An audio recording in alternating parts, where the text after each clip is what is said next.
नमस्कार, स्वागत है आप सभी का एक बार फिर से अपने रिवीजन सीरीज़ की इस वीडियो में। रिवीजन सीरीज़ को लेकर के जो हम काम कर रहे हैं उस क्रम में ये आपको दूसरी वीडियो मिल रही है। अभी तक जो पहली वीडियो मिली थी उसमें हमने अगस्त माह के घटनाक्रम की चर्चा किया था। अगस्त 2022 से लेकर के जुलाई 2023 तक हम समस्त जो भी महत्वपूर्ण घटनाक्रम हैं उनको कवर करने वाले हैं। प्रयास ये रहेगा कि समय रहते इसको समाप्त किया जाए और प्रत्येक माह के अंतर्गत कम से कम आपको 3 से 4 वीडियो मिलेगी। जैसे अगस्त माह में ये आपको दूसरी वीडियो मिल रही है, मतलब अभी अगस्त माह कंप्लीट करने के लिए 2 वीडियो आपको और मिलेगी। तो चलिए शुरुआत करते हैं आज की और एक एक करके प्रश्नों को देखते हैं। तो आपको यह भी बता दूं, ज़रूरी नहीं है सिर्फ बिहार पीसीएस को लेकर के आप किसी भी परीक्षा की तैयारी कर रहे हैं जहां पे करंट अफेयर्स एक महती भूमिका के रूप में पूछा जाता है, एक महत्वपूर्ण भूमिका निभाता है, तो वहां पर रिवीजन बहुत ज़रूरी होता है, क्योंकि एक वर्ष के लगभग करंट अफेयर्स पूछे जाते हैं, कई बार एक वर्ष से ज़्यादा के भी पूछे जाते हैं। तो यहाँ पे किसी भी परीक्षा की यदि आप तैयारी कर रहे हैं जो अगले 1 माह, 2 माह, 3 माह में प्रस्तावित है, तो वहाँ के लिए यहाँ से बेहतर आपका रिवीजन हो जाएगा। साथ ही साथ आपको डेली करंट अफेयर्स भी रेगुलर मिल रहा है, तो डेली वाला भी करते रहिए और रिवीजन भी करते रहिए। तो इससे आप कह सकते हो कि करंट अफेयर्स में आपको आत्मनिर्भर बनना होगा और बन जाएंगे। चलिए शुरुआत करते हैं। पहला प्रश्न, हाल ही में चर्चा में रहा कटुपल्ली शिपयार्ड का संबंध किस राज्य से है? क्या बोला जा रहा? एक शिपयार्ड की यहाँ पे बात हो रही है और ये जो शिपयार्ड है इसका नाम है कटुपल्ली शिपयार्ड। क्या नाम है? कटुपल्ली शिपयार्ड। आपसे बोला जा रहा है कि इसका संबंध किस राज्य से है। इससे पहले मैंने कई सारे शिपयार्ड आपको बताएं, जैसे मझगांव डॉकयार्ड लिमिटेड का नाम आपने कई बार सुना होगा। आपने कोलकाता में जो आपकी कंपनी है garden reach ship builders limited, इनका नाम कई बार सुना होगा, garden reach ship builders limited. आपने कोच्चि शिपयार्ड का नाम सुना होगा। तो ये बहुत सारे, आपने अलंग शिपयार्ड सुना होगा। अलंग शिपयार्ड वही है जहाँ पे जहाज़ों को नष्ट किया जाता है। तो बहुत सारे इस तरह से शिपयार्ड हैं जहाँ पर कुछ ऐसे हैं जहाँ पर नई जहाज़ें बनाई जाती हैं, पानी की जो जहाज़ें हैं, चाहे वो सैन्य उपयोग के लिए हों या आप कह सकते हो कि अन्य उपयोगों के लिए हों, तो वहाँ पे बनाई जाती हैं। उनमें से मझगांव डॉकयार्ड एक प्रमुख है, क्योंकि यहाँ पे पनडुब्बियों का भी जो निर्माण किया गया है, आप जानते हैं प्रोजेक्ट 75 चलाया गया था, उसके अंतर्गत जो पनडुब्बियाँ बनी थी वो सब इन्हीं शिपयार्डों से बनती हैं। इन्हीं शिपयार्डों को आपको याद रखना है। बहुत सारे हमारे इंडियन नेवी के लिए जो शिप बनती हैं उनका भी संबंध कहीं ना कहीं इन्हीं शिपयार्डों से होता है, तो आपको पता होना चाहिए। ठीक है, अब हम बोल रहे हैं कि कटुपल्ली शिपयार्ड। कटुपल्ली शिपयार्ड क्यों चर्चा में है? क्योंकि यहाँ पे एक जहाज आया है जिसका नाम है चार्ल्स ड्रू। क्या नाम है? Charles Drew. ये जो जहाज आया है इसके बारे में आपको पता होना चाहिए। ये जो चार्ल्स ड्रू नामक जहाज है, आपको बता दें, ये अमेरिका का जहाज है। ये चार्ल्स ड्रू नामक जो जहाज है ये अमेरिका का जहाज है और यहाँ पे ये आया है कटुपल्ली शिपयार्ड में। क्यों? मरम्मत के लिए आया है। ठीक है, मरम्मत के लिए कहाँ पे आया है? कटुपल्ली शिपयार्ड। और ये जो कटुपल्ली शिपयार्ड है इसके बारे में यदि मैं बात करूं तो ये आपको तमिलनाडु राज्य में देखने को मिलेगा। कहाँ पर देखने को मिलेगा? ये आपको तमिलनाडु राज्य में देखने को मिलेगा। तो इसको भी याद रखना है। जैसे अन्य शिपयार्डों के बारे में आपने नोट डाउन किया है, उसी प्रकार से इसको भी नोट कर लीजिएगा। चार्ल्स ड्रू आया है कहाँ पे? ये आया है कटुपल्ली शिपयार्ड, जो कि आपके तमिलनाडु राज्य में देखने को मिलता है। ठीक है, चलिए बढ़ते हैं आगे।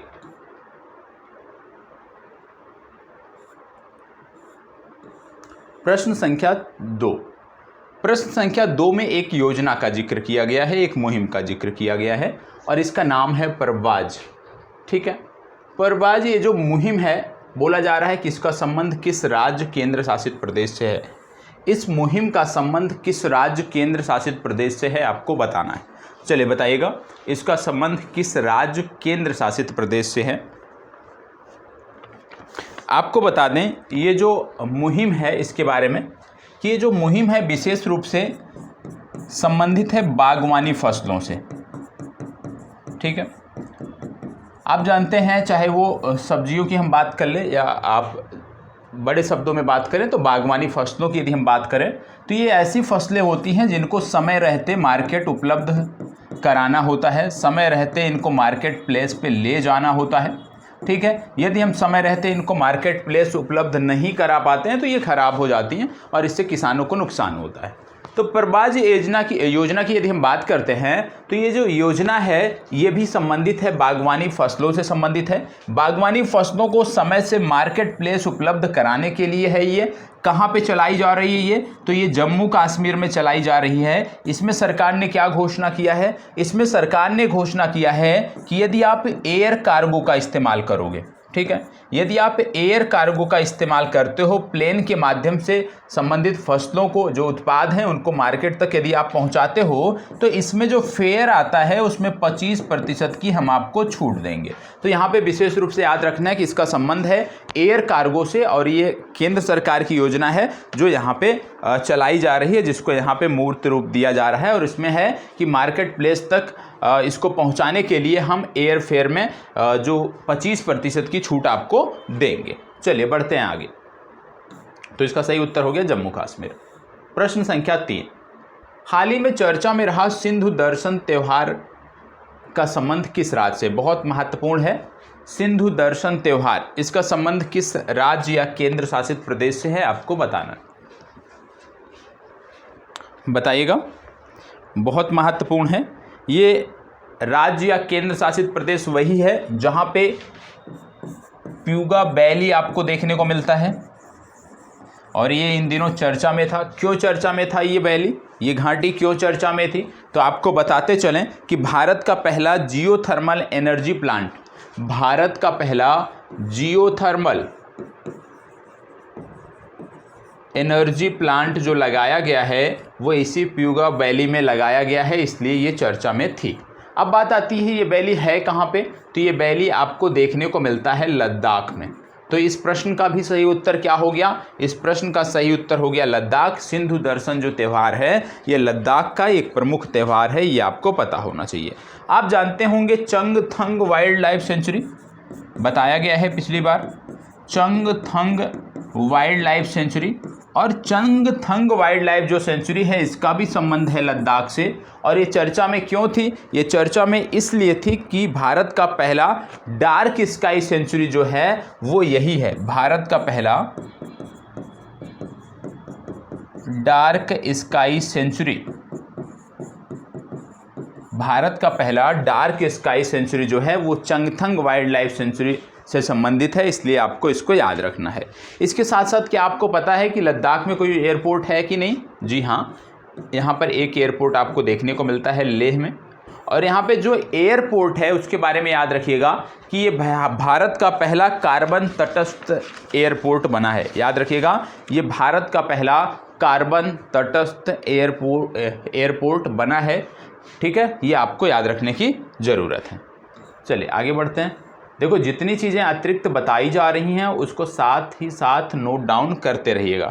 नोट्स कैसे बनाना है मेरे हिसाब से उसको लेकर के प्रॉपर तरीका क्या होना चाहिए, कई बार मैंने बताया है और मैं चाहता हूं कि नोट्स आप उसी तर्ज पे बनाओ, तभी आपको फ़ायदा होगा, अन्यथा परीक्षा के समय में आप रिवीजन नहीं कर पाओगे। ठीक है, हिंदुस्तान एरोनॉटिक्स लिमिटेड का पहला विदेशी कार्यालय किस देश में खोला गया है? किसकी बात हो रही है यहाँ पे बात हो रही है हिंदुस्तान एरोनॉटिक्स लिमिटेड, मतलब HAL की बात हो रही है, जिसका हेडक्वार्टर बेंगलुरु में आपको देखने को मिलता है। बेंगलुरु में आपको पता होगा येलहंका एयरबेस आपको पता होगा। ये क्यों चर्चा में रहता है हर वर्ष, ये आपको बताना है। ये आपके लिए होमवर्क है कि येलहंका एयरफोर्स जो यहाँ पे स्टेशन है वो क्यों चर्चा में हर वर्ष रहता है। यहाँ पे एक आयोजन होता है, ठीक है, उसको लेकर के आप होमवर्क है आपका ये आप बताओगे। हम बात कर लेते हैं HAL की। तो HAL का जो आप कह सकते हैं ऑफिस खोला गया है पहला भारत के बाहर, वो खोला गया है सिंगापुर में। कहाँ पे खोला गया? सॉरी, मलेशिया में। कहाँ खोला गया है? मलेशिया में खोला गया है, ये आपको पता होना चाहिए। और आपको बता दें कि अभी हाल ही में भारत सरकार ने 18 हल्के जो तेजस हैं, हमारे तेजस जो विमान हैं, और ये जो तेजस विमान है इनको बनाता भी HAL है। तो ये जो तेजस विमान थे इनको भारत सरकार ने मलेशिया को गिफ्ट किया था, ये भी आपको याद रखने की ज़रूरत है। इसके साथ साथ यदि हम बात करें तो आपको यह भी याद रखना है कि एक विमान होता है जिसको बोलते हैं डोर्नियर 228। डोर्नियर 228। और ये जो डोर्नियर 228 विमान थे इसको भारत ने श्रीलंका को गिफ्ट किया है। कुछ विमानों को भारत ने श्रीलंका को गिफ्ट किया है, ये भी आपको याद रखने की ज़रूरत है। यहाँ पे प्रश्न का उत्तर था मलेशिया। मलेशिया के बारे में आपको बता दें कि हम इनके साथ 3 सैन्य अभ्यास करते हैं, जिनमें से 2 बहुत महत्वपूर्ण हैं। पहला है हरिमो शक्ति, दूसरा है उदार शक्ति। ये दोनों बहुत महत्वपूर्ण हैं, ये आपको पता होना चाहिए कि भाई हरिमो शक्ति और उदार शक्ति नामक सैन्य अभ्यास हम मलेशिया के साथ करते हैं। और एक और याद रखना है जिसका नाम है समुद्र लक्ष्मणा। समुद्र लक्ष्मणा ये भी सैन्य अभ्यास हम मलेशिया के साथ करते हैं। लेकिन ये दोनों महत्वपूर्ण हैं, हरिमो शक्ति और उदार शक्ति, इनको आपको जरूर याद रखने की ज़रूरत है। आगे बढ़ते हैं। हाल ही में चर्चा में रहा डोनी पोलो हवाई अड्डा का संबंध किस राज्य से है, बताइएगा। डोनी पोलो हवाई अड्डे का संबंध किस राज्य से है आपको बताना है। कई बार मैंने बताया है, ठीक है। जब भी हमने संबंधित राज्य का जिक्र किया है दैनिक करंट अफेयर्स में, आपको इस एयरपोर्ट के बारे में जानकारी दी गई है। जिनको आइडिया लग रहा हो तो अच्छी बात है, नहीं आइडिया लग रहा हो तो आप इस फैक्ट से आइडिया लगाइए कि इस राज्य में आपकी जो 20वीं NTCA है, नेशनल टाइगर कंजर्वेशन अथॉरिटी, इसकी बैठक हुई थी। 20वीं बैठक जो NTCA की है वो इसी राज्य में हुई थी। और पहली बार दिल्ली के बाहर इस संगठन की कोई बैठक हुई थी। तो याद रखना है कहाँ हुई थी, ये हुई थी पक्के टाइगर रिजर्व में। पक्के टाइगर रिजर्व में ये हुई थी। और जब हम पक्के टाइगर रिजर्व की बात करते हैं तो इसका संबंध है अरुणाचल प्रदेश से। ये डोनी पोलो जो हवाई अड्डा है इसको पहले बोलते थे क्या, होलोंगी एयरपोर्ट, उसी का नाम बदला गया है। तो इसका संबंध है अरुणाचल प्रदेश। क्या अरुणाचल प्रदेश में कोई और टाइगर रिजर्व चर्चा में था जिसका नाम है नामदफा टाइगर रिजर्व। तो इसको आपको याद रखना है कि यहाँ पर नामदफा टाइगर रिजर्व है, जो बोला जाता है कि विश्व में सर्वाधिक ऊंचाई पर स्थित टाइगर रिजर्व है। तो इसको भी यहाँ पे याद रखने की ज़रूरत है। आपको बता दें कि अरुणाचल प्रदेश में एक त्यौहार मनाया जाता है जिसको बोलते हैं पक्के पागा हार्नबिल। पक्के पागा हार्नबिल। और ये जो पक्के पागा हार्नबिल त्यौहार है ये मनाया जाता है अरुणाचल प्रदेश में। यदि आपसे पूछ लिया जाए कि भैया हार्नबिल त्यौहार कहाँ मनाया जाता है, केवल हार्नबिल, तो ये मनाया जाता है नागालैंड में, ठीक है, नागालैंड में मनाया जाता है। और ये जो हार्नबिल फेस्टिवल है ये नागालैंड की राजधानी कोहिमा में दिसंबर माह में मनाया जाता है, ये आपको पता होना चाहिए, ठीक है। और इससे जुड़ी हुई कुछ जानकारी यदि मैं आपको दूं, जैसे मैंने आपको बताया कि भाई नेशनल टाइगर कंजर्वेशन अथॉरिटी की 20वीं बैठक यहाँ पे हुई थी। तो आपको पिछले दिनों एक जीके का सेशन मैंने दिया था जिसमें हमने टाइगर रिजर्व के बारे में चर्चा किया था। और उस सेशन को यदि आपने देखा होगा तो सबसे पहले जब उसकी शुरुआत हुई थी उस सेशन की, तो प्रारंभ के 10 मिनट में टाइगर रेंज कंट्रीज के बारे में बात हुई थी। टाइगर रेंज कंट्रीज के बारे में बात हुई थी। और मैंने बोला था कि भाई ये टाइगर रेंज कंट्रीज जो हैं इन्हीं में बाघ पाए जाते हैं। और ज़्यादातर ये जो देश हैं ये सभी एशियाई देश हैं, ये मैंने आपको बताया था। तो यह भी बताया था कि भाई टाइगर रेंज कंट्रीज की जो सबसे पहली बैठक हुई थी वहाँ पे बोला गया था कि हम पुनः 12 वर्षों के बाद मिलेंगे। और कब मिलेंगे, 2022 में मिलेंगे। और जब हम 2022 में मिलेंगे तब तक हमें अपने यहाँ बाघों की संख्या को दोगुनी करनी है। और बाघों की संख्या को दोगुनी सबसे पहले 2018 में नेपाल ने किया और 2019 में भारत ने यह उपलब्धि हासिल की। तो इनकी जो 2022 की बैठक हुई थी ये महत्वपूर्ण है कि कहाँ हुई, क्योंकि 22 तो बीत चुका। तो ये कहाँ पे हुई थी, टाइगर रेंज कंट्रीज की ये समिट कहाँ पे हुई थी, तो याद रखना है ये समिट हुई थी रूस में, ठीक है, पूछा जा सकता है, इसलिए इसको याद रखने की ज़रूरत है। जब हम बात कर रहे हैं टाइगर रिजर्व की तो आपको पता होगा भारत का सबसे व्यवस्थित टाइगर रिजर्व कौन सा है, तो आपको जाना पड़ेगा पेरियार टाइगर रिजर्व। और पेरियार टाइगर रिजर्व की बात करें कहाँ पे है, तो ये आप बताओगे हमें कमेंट बॉक्स में, क्योंकि जीके का सेशन मैंने आपको उपलब्ध कराया है। चलिए इसको बताइए, भारत का सबसे बड़ा 2G एथेनॉल प्लांट कहाँ स्थापित किया गया है। भारत का सबसे बड़ा 2G एथेनॉल प्लांट कहाँ स्थापित किया गया है आपको बताना है। चलिए जवाब दीजिएगा। भारत का सबसे बड़ा, देखो बहुत पुराना है ये, कई बार मुझे लगता है कि इसको लगभग हम 2 दर्जन से ज़्यादा बार आपके साथ चर्चा किए हैं दैनिक करंट अफेयर्स में, तो यहाँ पे गलती नहीं होनी चाहिए।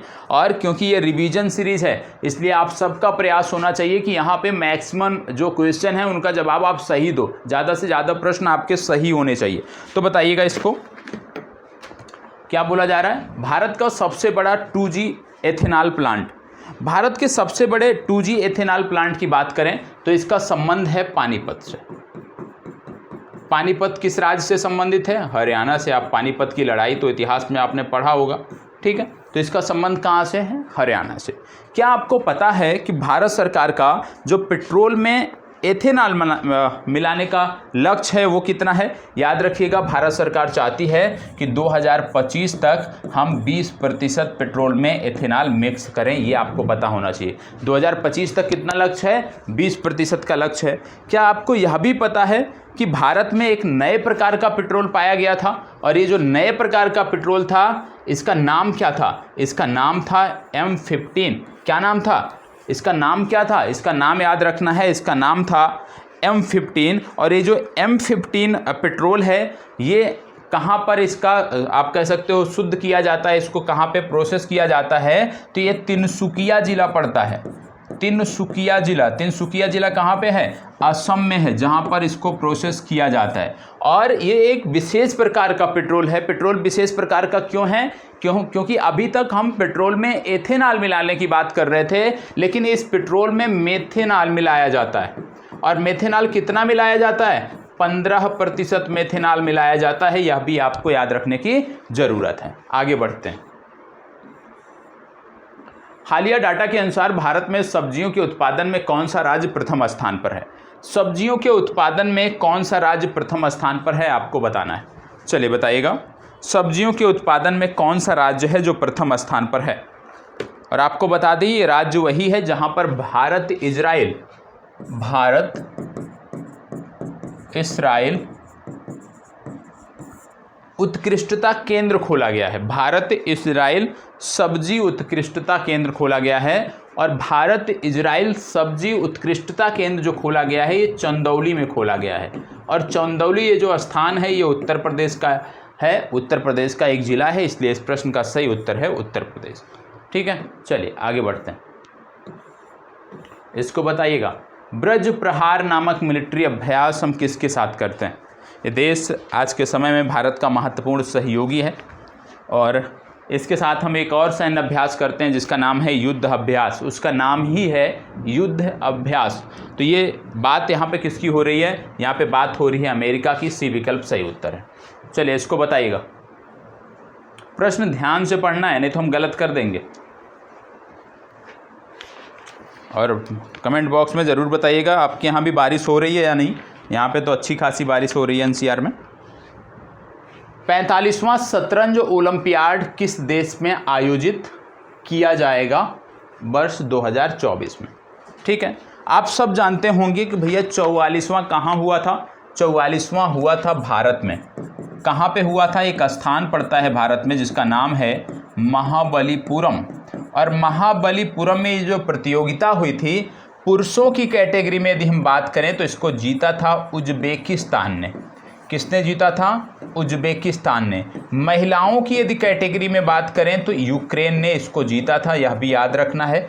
दूसरी या तीसरी बार मैं इसको बता रहा हूं, ठीक है। और क्योंकि शतरंज की बात हो रही है तो इनकी गवर्निंग बॉडी है फिडे इनकी गवर्निंग बॉडी है। और अभी हाल ही में भारत के पहले ग्रैंड मास्टर विश्वनाथन आनंद इसके उपाध्यक्ष बनाए गए हैं। अब लेकिन यहाँ पे बात किसकी हो रही है? 2024 वाले की बात हो रही है। तो 2024 का आयोजन होगा हंगरी में। कहाँ पे होगा? हंगरी में। 2024 के बाद फिर 2026 का कहाँ होगा? ये होगा उज्बेकिस्तान में। तो कोई भी पूछा जा सकता है, दोनों को याद रखने की ज़रूरत है। और जैसे ही हमने बात किया हंगरी की, आप जानते हो हमारा एक संगठन है जिसको बोलते हैं अंतर्राष्ट्रीय सौर गठबंधन। अंतर्राष्ट्रीय सौर गठबंधन से हंगरी भी जुड़ गया है और हंगरी अंतर्राष्ट्रीय सौर गठबंधन से जुड़ने वाला 107वां देश था। 108वां देश कौन बना था? 108वां देश बना था पनामा। इसको भी आपको याद रखने की जरूरत है। ठीक है, अंतर्राष्ट्रीय सौर गठबंधन भारत और फ्रांस की पहल थी। इसको बताइए, राष्ट्रमंडल खेलों में भारत का स्थान पदक तालिका में क्या रहा? कॉमनवेल्थ गेम की बात हो रही है, इसी को राष्ट्रमंडल खेल बोलते हैं और अगले राष्ट्रमंडल जो खेल होंगे वो विक्टोरिया में आयोजित किए जाएंगे। इस राष्ट्रमंडल खेलों में व्यक्तिगत स्तर पर सबसे ज़्यादा पदक की बात करें तो इनका नाम आता है अंचिता, शरद, कमल। इन्होंने 4 पदक जीते थे। और यदि हम बात करें कि किस खेल में हमने सबसे ज़्यादा पदक जीता कॉमनवेल्थ गेम में, तो सबसे ज़्यादा पदक हमने रेसलिंग में जीता और रेसलिंग में हमने कुल 12 पदक जीते। अब बात हो रही है कि यहाँ पे भाई भारत का स्थान क्या था, तो भारत का स्थान था चौथा। पदक तालिका में ऑस्ट्रेलिया नंबर 1 था। चलिए इसको बताएं, हाल ही में किस राज्य केंद्र शासित प्रदेश में महासागर तापीय ऊर्जा रूपांतरण संयंत्र की स्थापना की जा रही है? ये संयंत्र है क्या?